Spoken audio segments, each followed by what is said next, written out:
What's going on, guys? Welcome to another edition. I'm your boy NarikChase, and in this video we're going to be reviewing Resident Evil Code Veronica.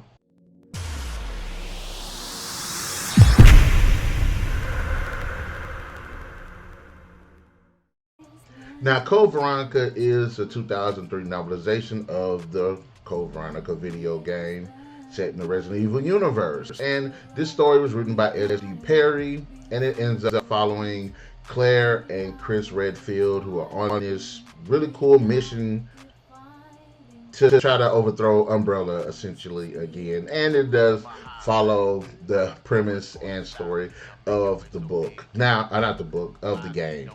Now, I like this book for a lot of reasons. Now, all of the other games I've played the games of the other novelizations, but I haven't played the game of this book.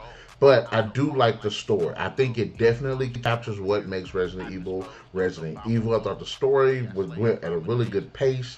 We got a good bit of insight into the characters, both reoccurring and a new character.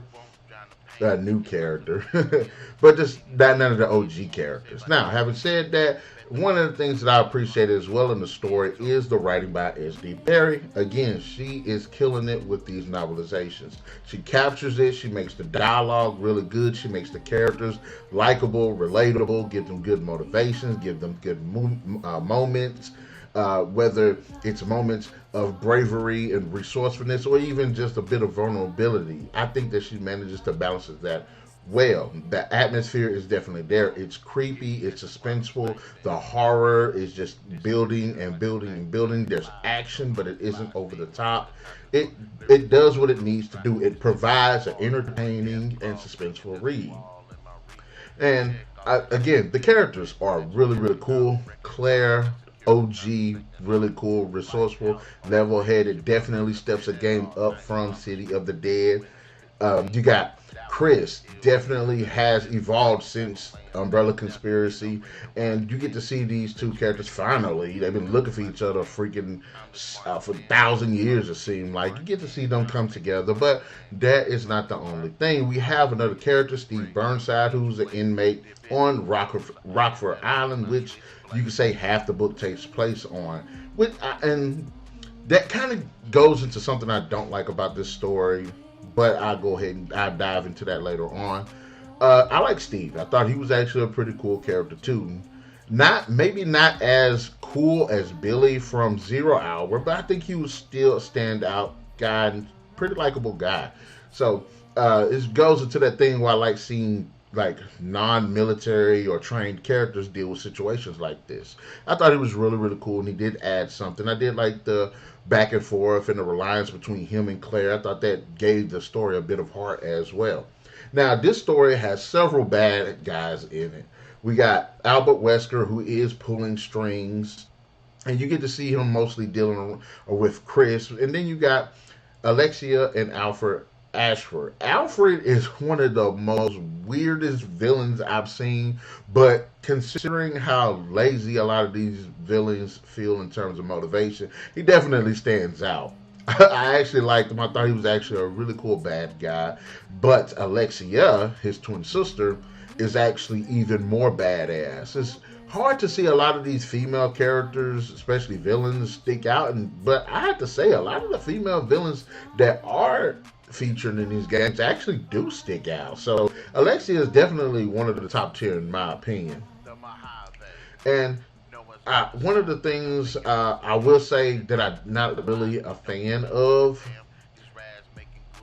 is the traveling. It takes place on Rockfort Island, and I think that's a really good isolated location, because to me Resident Evil feels Resident Evil when it's on an isolated location, no traveling.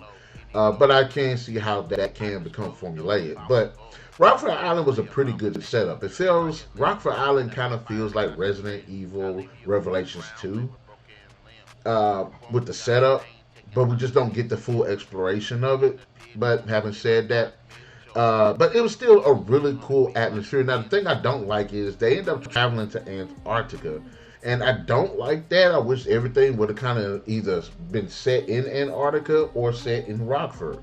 And that way, all of the characters, it just gives us when you read about like the mansion stuff, it's the characters running around trying to solve this big thing, but they're in different parts, and it feels like that one area is a character or an antagonist itself. When you look at City of the Dead, it's the same thing. Nemesis, this the city itself becomes a threat. Even if you look at the planet from Underworld, Caliban Cove, it felt like a character itself. But when you got these two areas, it just feels like it should have been one or the other. And them traveling there just felt like, I don't know, it just took away from me. Honestly, it did. But outside of that, I thought that it was actually a really good read. I thought it had a good pacing to it. I do like seeing Claire and Chris together. I've been wanting to see them. And one of the things that I've been wanting to see in the games too is at least have a game with them two. We could dive more into their relationship. But we do get to see that in this book towards the later half of it.